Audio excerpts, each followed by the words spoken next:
Welcome, everyone. Happy Wednesday. Is it the middle of the week? I think it's the middle of the week. I never know what day it is when I start these podcasts.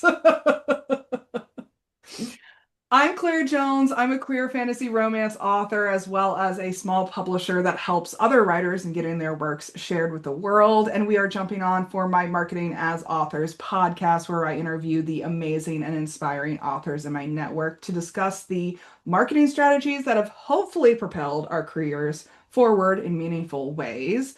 So if you're joining us, please like, comment, share below. Let us know that you're here. And today I'm talking to Maria. Hey there, Claire.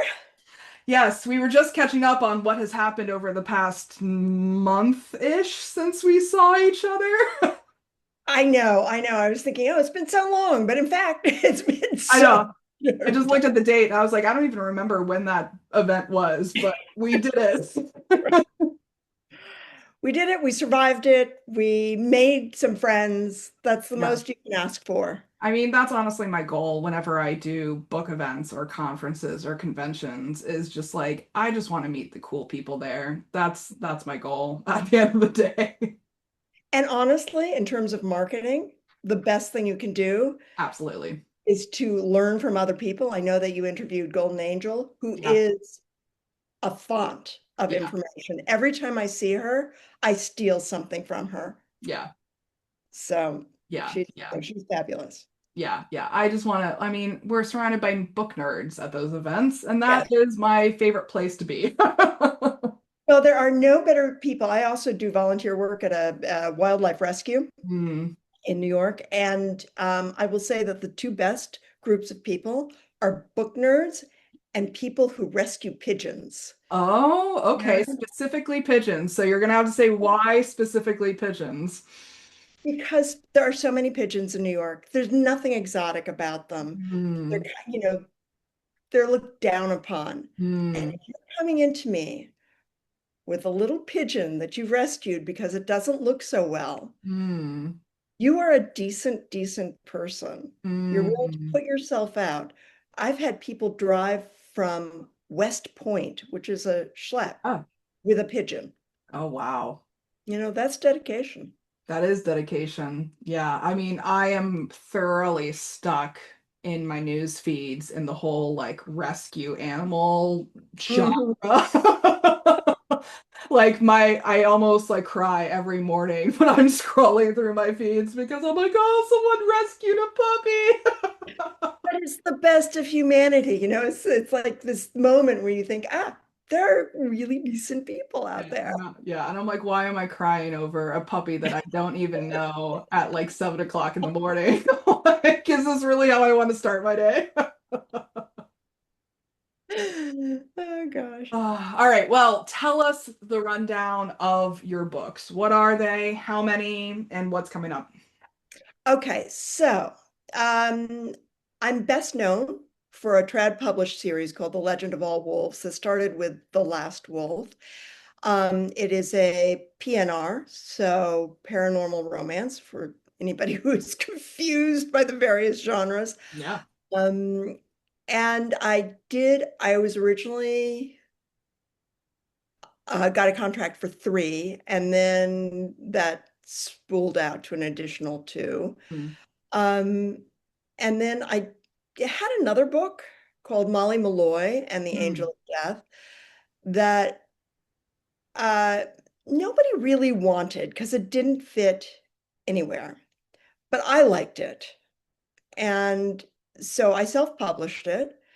And then lo and behold, I think it was, so I published it in April, and in November, it was a New York Times pick for Best Romance of the Year. Whoa.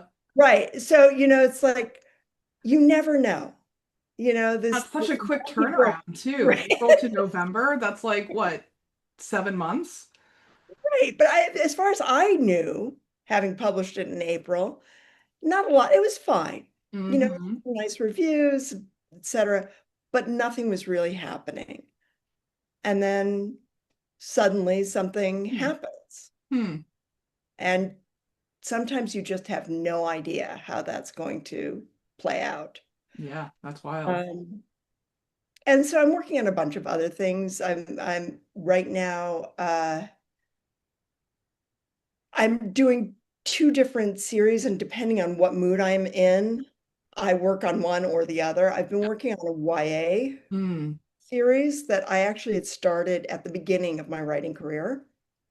Um, and I'm pretty much finished with the first volume. I'm going over doing the last read through right now.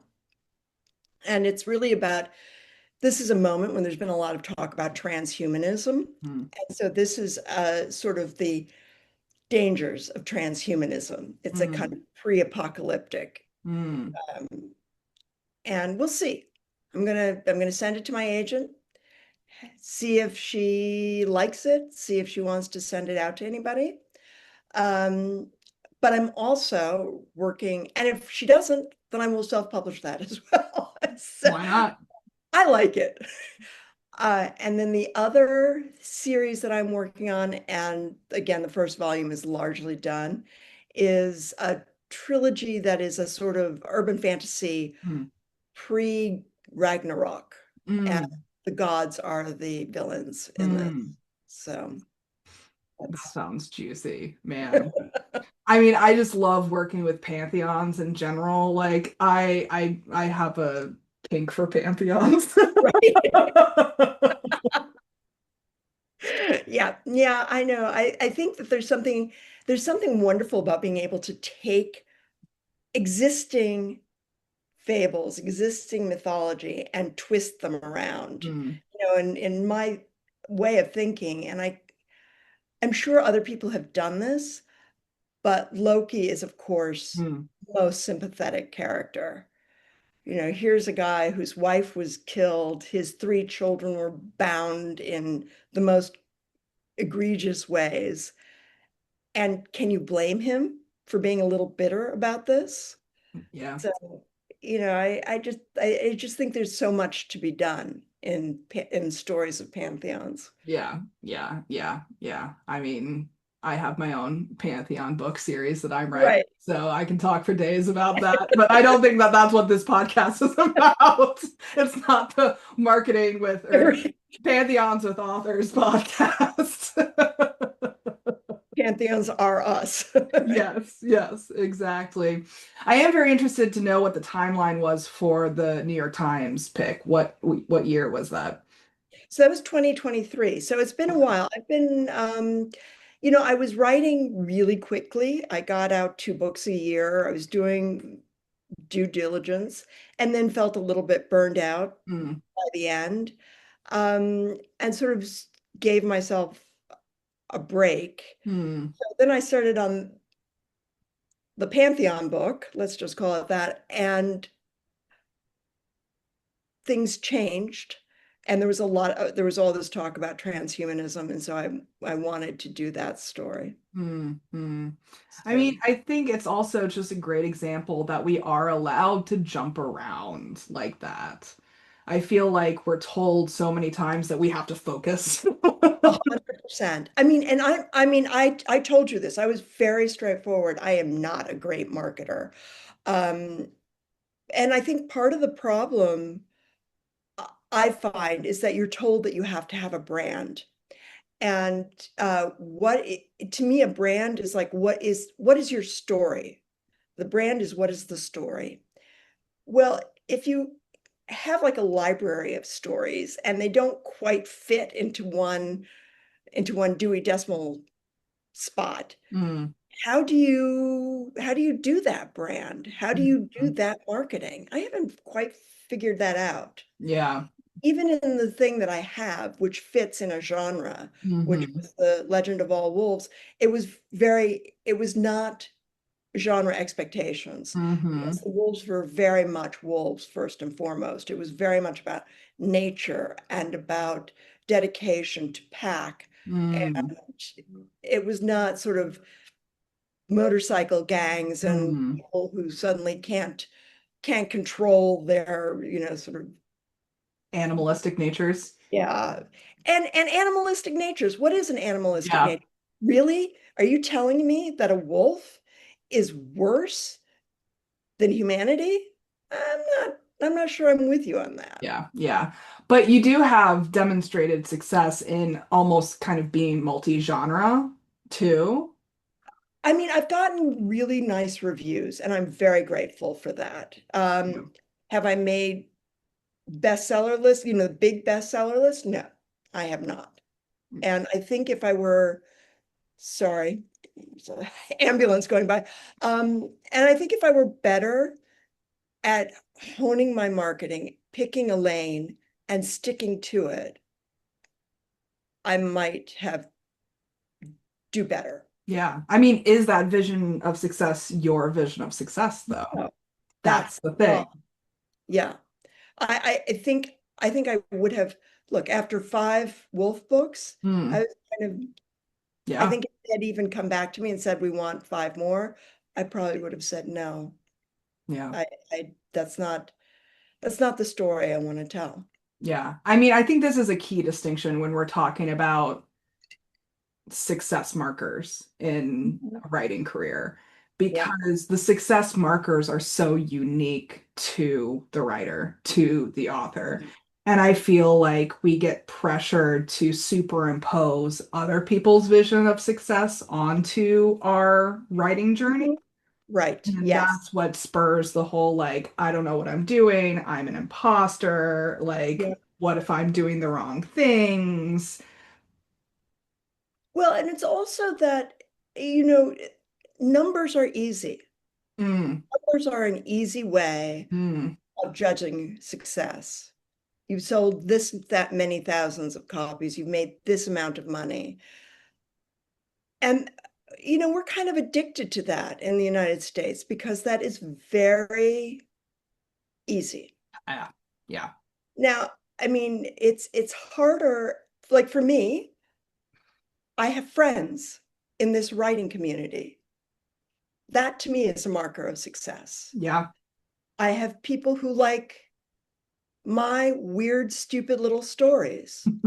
That is a marker of success. Not 1,000, not TikTok numbers of them, but enough.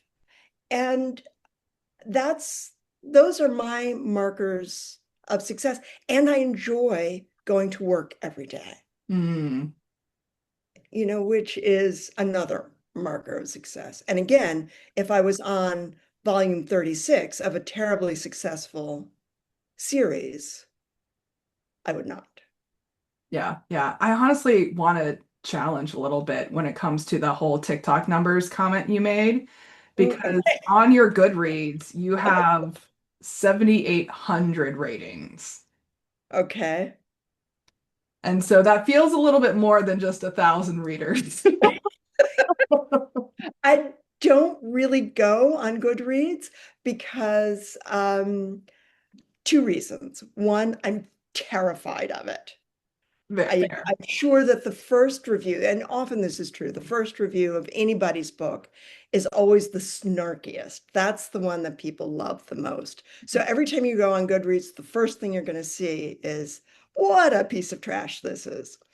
So I don't like that. And then at one point, when I was really just starting out and I had looked at Goodreads, somebody pointed out to me, and I don't know if you know this book. It's by, oh God, I've forgotten his name, but it's called Feed by Hmm. M.T. Anderson. And it's Hmm. a fantastic YA book, just fantastic. And that had a 3.5 rating. Hmm. It's meanwhile, I am four by Pittacus Lore, which is James Frey's fiction factory. Hmm. It's not a real person. It's just a bunch of English grads who couldn't find another job and get paid pennies to churn out stuff. That had a 4.2 rating on Goodreads. And somebody pointed that out to me. I didn't believe it at first, but it was true. And it made me feel like you just can't trust that. You Hmm. cannot trust these sort of aggregators of numbers. Yeah. Yeah. I mean, it's interesting because we're talking about how much people value those numbers in our Right. US society, right? But at the Yep. same time, those numbers aren't reliable. Exactly. They don't tell you anything, and it doesn't tell you anything about what you will like. There Yes. are all sorts of books that I like that I haven't heard anybody talk about. Mhm. Um, and so I really think that one has to actually, the more popular, if I see something that has nothing but 4-star reviews, I am really skeptical of it. Mm. I think it's either been farmed out or it's some kind of, some kind of viral phenomenon where Mm. everybody wants to talk about having read it, but nobody's read it. Mm.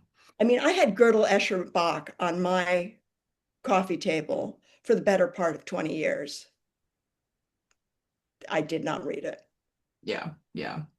And I think this whole numbers conversation also applies to marketing because we also hear the whole like, if you have 1.3 million followers on Instagram, that doesn't mean that you have 1.3 million potential readers or Wow, customers, readers, yes, right? exactly, And exactly. yet we place so much value on those numbers. And so do publishers. Because if publishers see that you have a platform with 1.3 million followers, they will read your book, I believe, less carefully Hmm. and hold it to a different standard. Hmm. If you've got nothing and nobody, and you know, send your really great book to a publisher, it better be beyond great for them to take a look at it. So talk me through your path to TradPub then. Like, did your experiences lead up to that, or was it completely out of the blue where you're like, I'm going to be an author? Okay, so many people, I'm sure you've talked to a lot of people, I'm sure you're probably the same way. They knew they wanted to be writers when they were 7 years old. They wrote their first novella when they were 7. I was not that person. I like to read a lot, and I read a lot. And then I got a job that involved interviewing a lot of writers. Mm, And one of the things that they often answered my question of sort of how did you get to be a writer, whatever it was.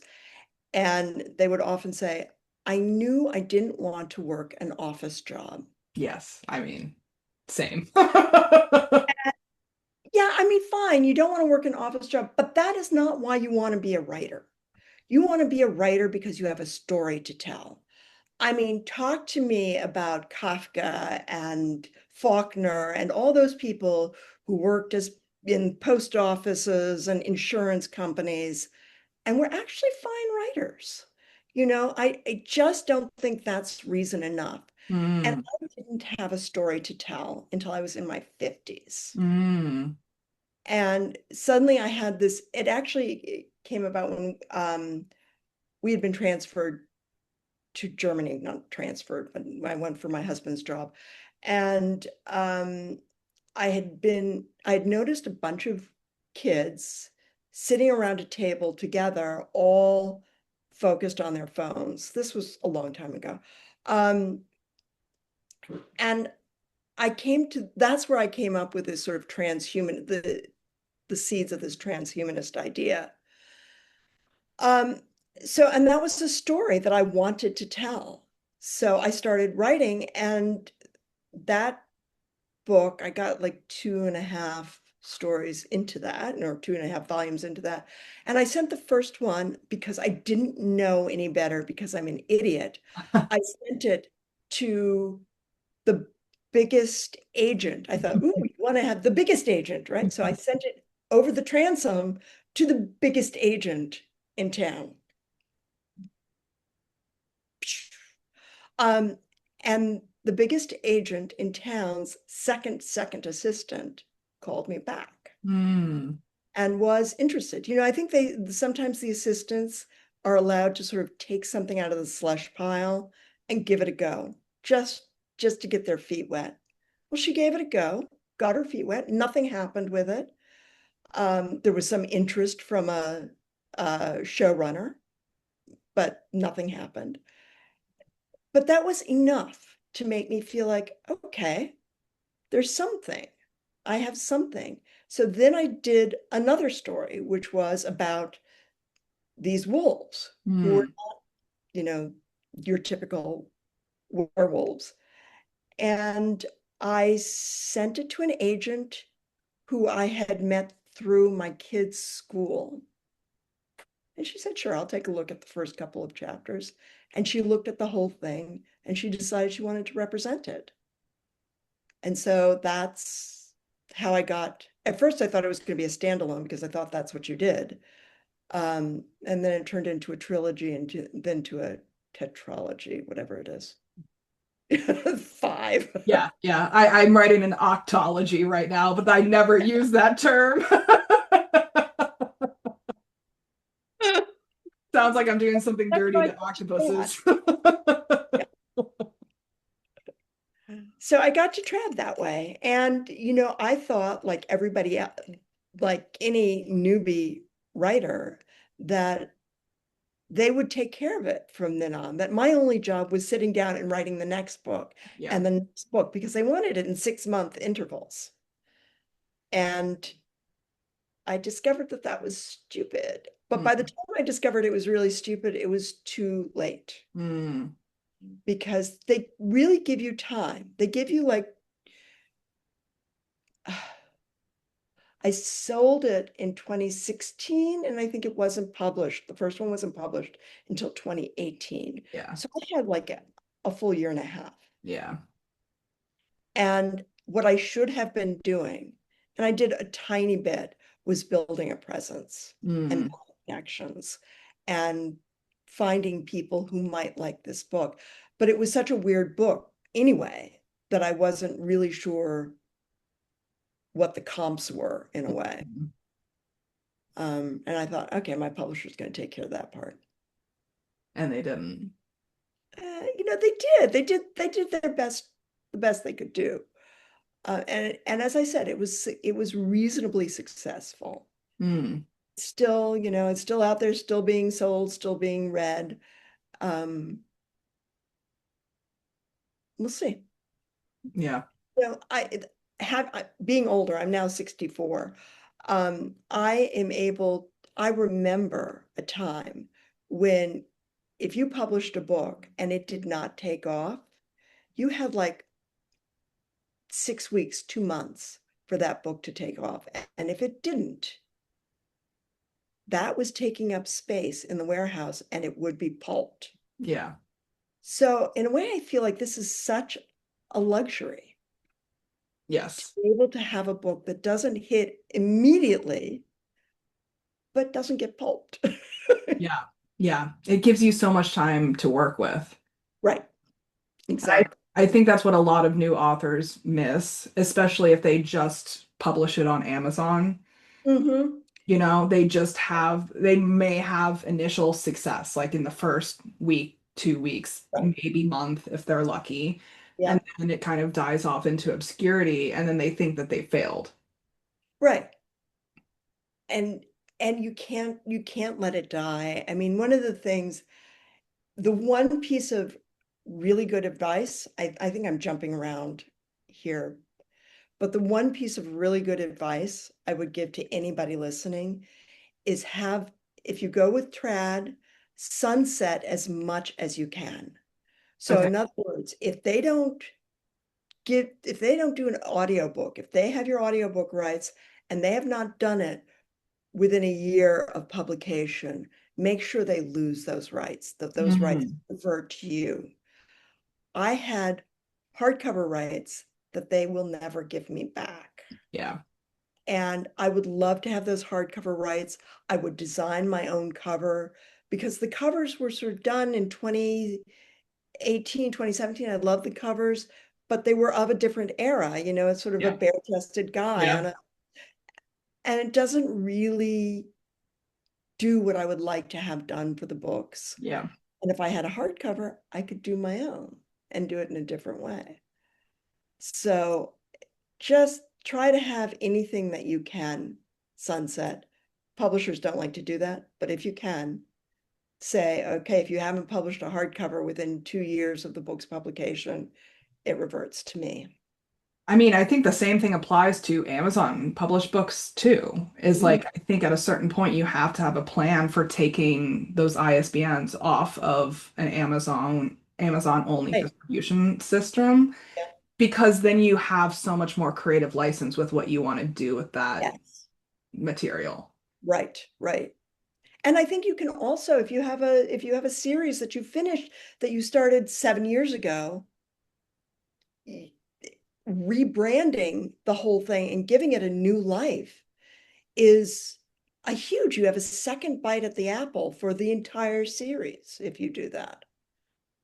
So I think you have that's one of the things I love about self-publishing.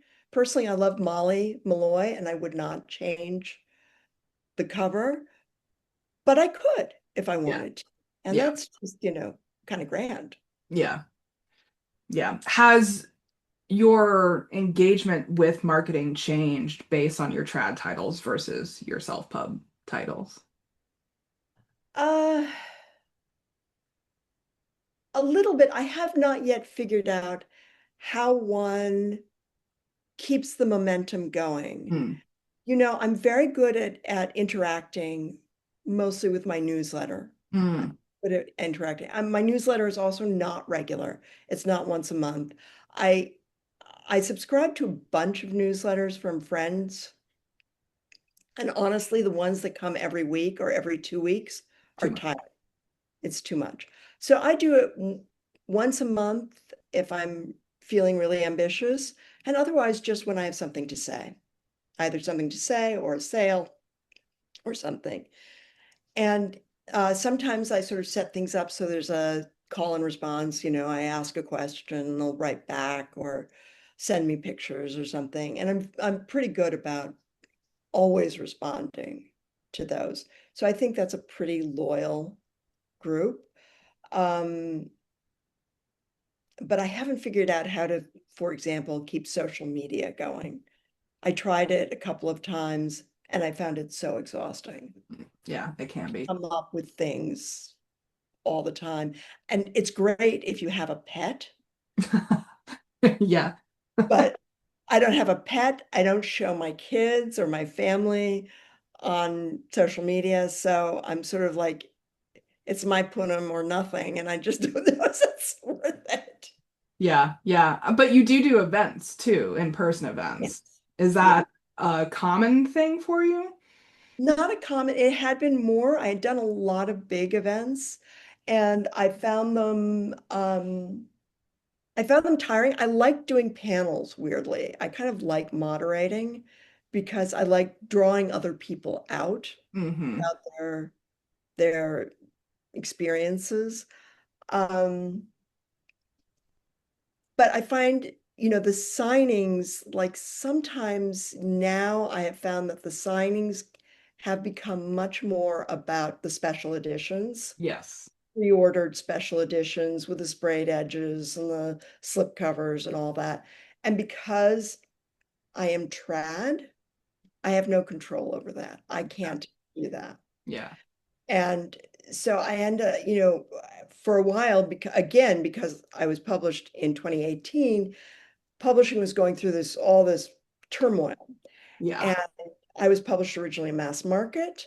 Then they published me in Mass Max, it was called, Okay. and it was all about trying to fit into Walmart's wire shelves. Okay.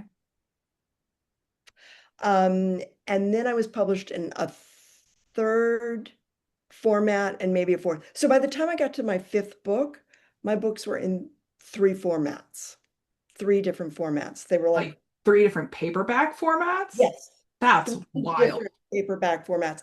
So when I went to a con of any sort, I had this like, Yeah. island of misfit toys. I didn't Yeah. have an actual book series. Yeah, and you haven't even finished the series. That's wild.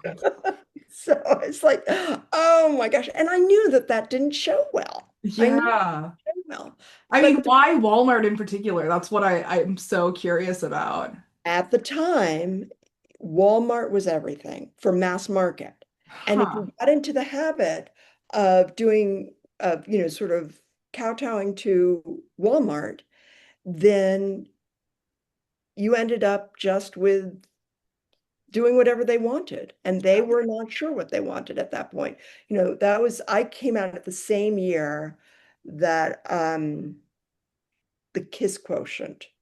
Oh, yeah. And the Kiss quotient was sort of the big trade paper illustrated cover breakout. Yeah. And then after that, publishing started to scramble and tried to do. Yeah, yeah. Well, especially in the romance category. I think this is Yeah, a fascinating yeah. conversation when it comes to printing sizes. This is something that we have to get into on this podcast, and I'm Okay, glad nobody that we else is going to be are. interested in I'm that. really glad that we are because I I think the whole sizing is also an indicator of that brand that you mentioned earlier in this. Mhm. Because if you are mass market paperbacks are those small Yes, paperbacks, right? it was supposed to fit in your pocket. And then they're in the romance genre, they usually have the shirtless man and the woman in Right, the busty correct. corset, right? And so you know exactly what you're getting into when you pick up one of them. It's usually like already creased, right? Because Um, somebody's been standing there going, yeah. And so you know exactly the experience that you're going to get from one of those small mass market paperbacks, right? But then we have those trade paperbacks, which are usually 6 by 9-ish. They're larger. They tend yeah, to be a little thinner too in terms yeah, of page length. They tend to have nicer covers. They have to tend to have more well-designed covers. They even have like a lot more matte covers versus yeah, gloss covers, right? right. And they tend to be a little more serious. They have like more societal issues that they're tackling or like that Well, kind that's of. the implication. I mean, how many times have you picked up an illustrated cover book that in no way reflects the sort of Yeah. either the jollity that's portrayed on the Yeah. outside or Yeah. Yeah.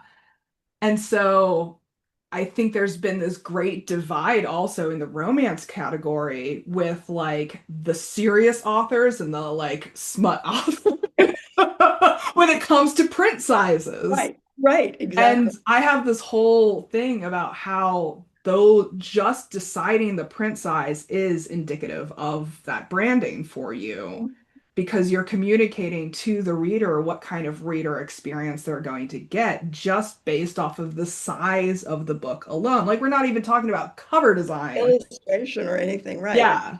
We're not even talking about the blurb. We're not even talking about the title. We're not even talking about the colors or the typography or like anything. If it's just like that size, you know what you're getting into. Right. I mean, it was originally that the mass markets were always on those little wheelie Yeah. shelves Yeah.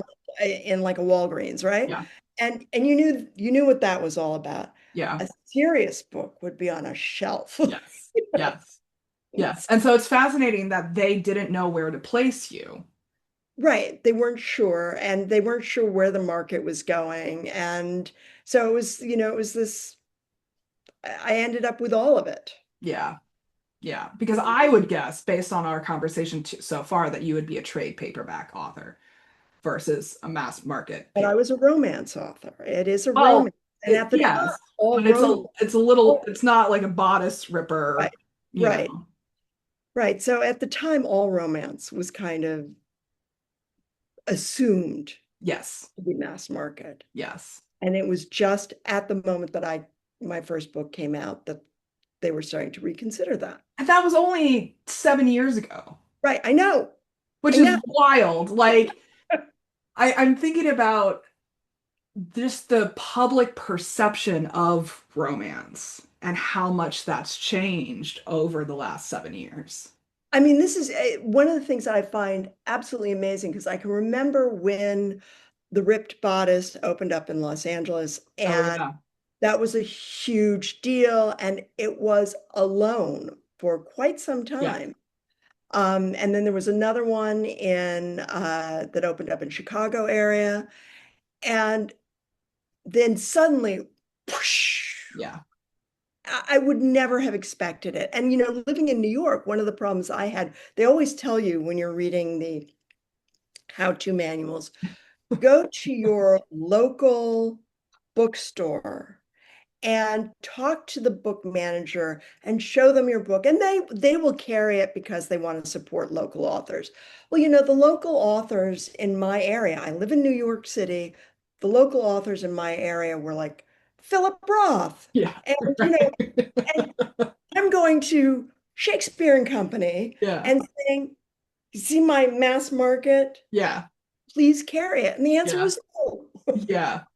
Yeah. Even though you were trad pub. Even though I was trad pub. Because that's the thing when it always comes to self pub. It's like, well, they don't carry me because I'm self pub. And I'm like, okay, first off, let's just like scratch that off the table. Like, get rid of that. Second off, it's all about that public perception and finding, Right. you're going to hate me for this, but brand alignment.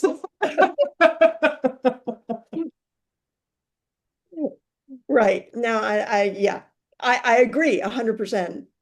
If I knew what it was, I would agree even more. I mean, we can't see our own noses too at the end of the day. I think that's part of what it boils down to is like, I think we are so much more successful at identifying other people's branding Brand. presence Yep. more so than 100%. identifying our own. Yep. Yep. I agree. I agree. Yeah. Yeah. Well, is there a marketing plan that you're trying to craft going forward, or are you still just kind of throwing spaghetti at the wall and seeing what sticks?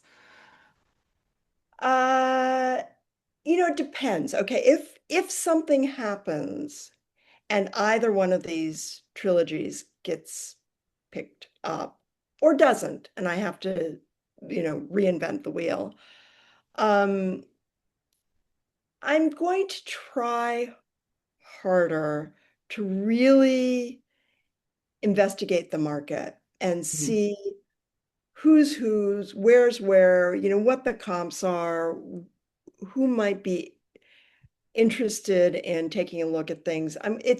It's really about research, about doing a ton of research. I mean, it's also true if you're a trad publisher. If you're trad published, you have to do at least as much work. They can open the door, but you have to actually rush the room. They're not going to rush the room for you. So either way, I will, really try to work this out, talk to people who can help me. I find that people in publishing, writers, everybody, they're incredibly, incredibly generous. And one of the things, here's my other little secret.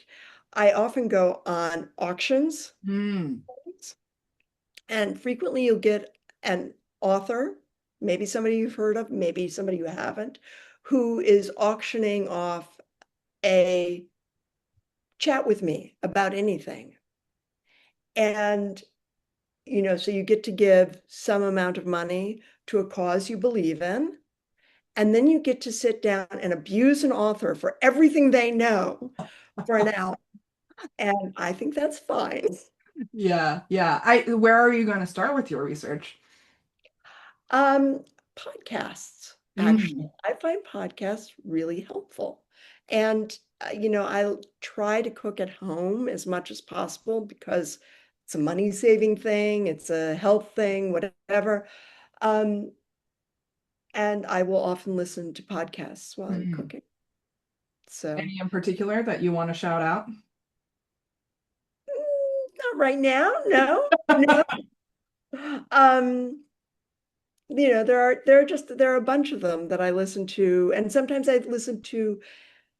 will search a particular topic Yeah, and just listen to that topic across podcasts. yeah, Um, yeah, I find them really pretty interesting and pretty helpful. yeah. It's funny. For as many podcasts as I produce, I'm actually not a big podcast listener. Oh, People are recommending podcasts to me all the time, and I'm like, I'm sorry. I'm just not going to listen to them. no, my husband's always trying to get me to listen to this podcast or that podcast. And the honest truth is, I want to listen to what I want to listen to at the moment that I want to listen to it. I don't want to listen to anything else. I'm not a podcast listener. Yeah. I'm a, you know, latest YA fantasy listener at that Yeah. moment or Yeah. whatever. Yeah. Like I need to listen to audiobooks. I can't. Like my TBR is way too long already. Like I need to Right, spend right, precious time listening to actual books. right, right. Yeah, right now I think I'm listening to Unraveler, Ooh. which was actually quite good. I had not heard about it. It's not new. And I'm trying to remember. Um, Francis Hmm. Harding. Anyway, it's really good so far. Yeah. Yeah. So that's my I, current. I've been on a J.R. Ward kick. Oh, yeah. Amazing. I've been in a chokehold for like multiple years. Oh my God, that third book, which was the third. Oh, I don't know what the It's third been a one was. long time. I've Yeah. read it at least 3 times. I can't believe I can't remember the name. Yeah. Um, it was amazing. Is that Zadist's book? Yeah, I Maybe. think Zadist is Yeah. third, if I'm remembering correctly. Yeah. Yeah, I'm on book 17. Oh, you see, I honor and respect that so much, but I couldn't. 17 books. No, I just I couldn't keep mean, it. it's just comfort at this point. Yeah, yeah, It yeah. has like, a predictable format, it has a predictable Right. ending, but the whole like trauma healing that happens in Yep, between the beginning and the end, that's what hooks yep, me. I'm yep. like, yes, let's heal some trauma. Another book I really like and I go to for comfort all the time. I go to Insweeper, Clean Sweep, which is the Innkeeper series um, by, oh my gosh.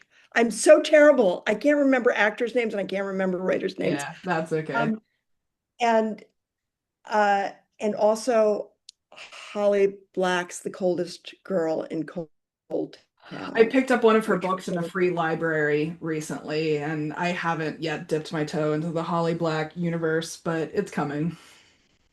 yeah, yeah, yeah. This is different from the Fae thing, and I really like it. I really Yeah, like it. yeah, yeah. Well, I know we could talk about books for days, so is there anything you want to add before we start wrapping up? Um, Say hi to me. If you want to be in touch, the best way to be in touch is through my newsletter. I give away stuff all the time. I'm always giving away books. Like I've been doing a lot of short stories. Mm, Did one for Bookish Box, latest anthology. I'm doing one for an over 40 anthology nice. with Jess Hardy and a bunch of great writers. Yeah. Um, I've done others, and I often give away a copy of those anthologies. So the Bookish Box things, those sold like that. I Yeah, mean, I'm sure. Those things are so hot right now.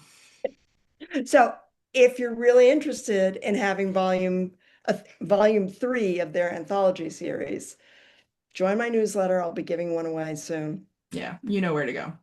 Yeah. Well, this is powerful stuff, as always, that we're talking about here. And I just love all of the little juicy nuggets that I get to collect along the way. And we definitely encourage, you, the audience, to share your own thoughts and feelings and insights and stories with us as well, because we'd love to know how your journey has gone so far. Have you had similar paths? Have you had complete opposite paths? We want to know.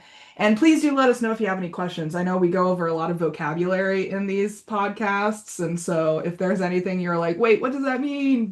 Please do reach out to us. Special thanks to Maria for joining me. It's been a pleasure. Thank you so much, Claire. And let's not make it quite so long till next time we see each other. Well, I mean, a little over a month. I feel there was a lot packed into that month. So, Yeah, exactly. well, Exactly. please comment, like, subscribe below. Check out Linktree/Clairejoyance for my links. And then where can folks find you? Um, mariavale.com. That's where my newsletter is. That's where I try to post news and sales. I'm also on Threads, Maria Vale, author or writer, something like that, and Instagram. And I have the lamest TikTok in God's green earth. I love it. And I'll make sure all of those links are available in the show notes. But until next time, please remember that you all have extraordinary stories to share, and we're rooting for you as you use them to change the world for the better. Take care, guys.